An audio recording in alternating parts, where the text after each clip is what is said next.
Hello YouTube, I'm Drominicus and this is WordWise. And today on the show I'm going to be taking a look at a word that you may or may not know, and that word today is rebuff. Now rebuff has two forms, the first being the verb form, the second being the noun form, and the verb form basically means to abruptly and usually harshly reject someone or something. Now the noun form is an abrupt rejection, basically.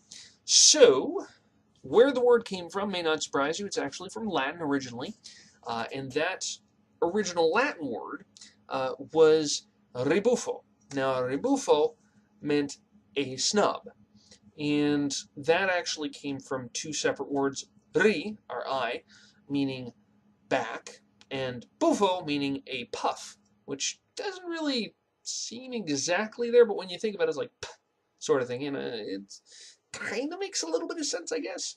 But anyway, that later turned to the Italian word ribuffare, meaning to check, chide, or snide. It's kept that same sort of feel to it. And that later turned into a French word, rebuffet, which meant to check or snide. Check or snub, rather.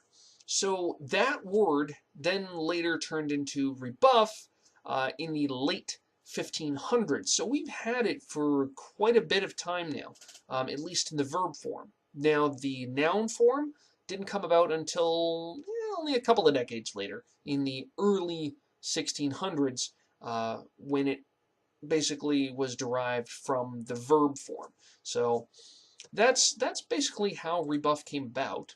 And yeah, that's pretty much it. So it went from Latin, rebuffo, to the Italian ribuffare, into the French rebuffet, into now English rebuff. So there you go. That's basically about it for rebuff.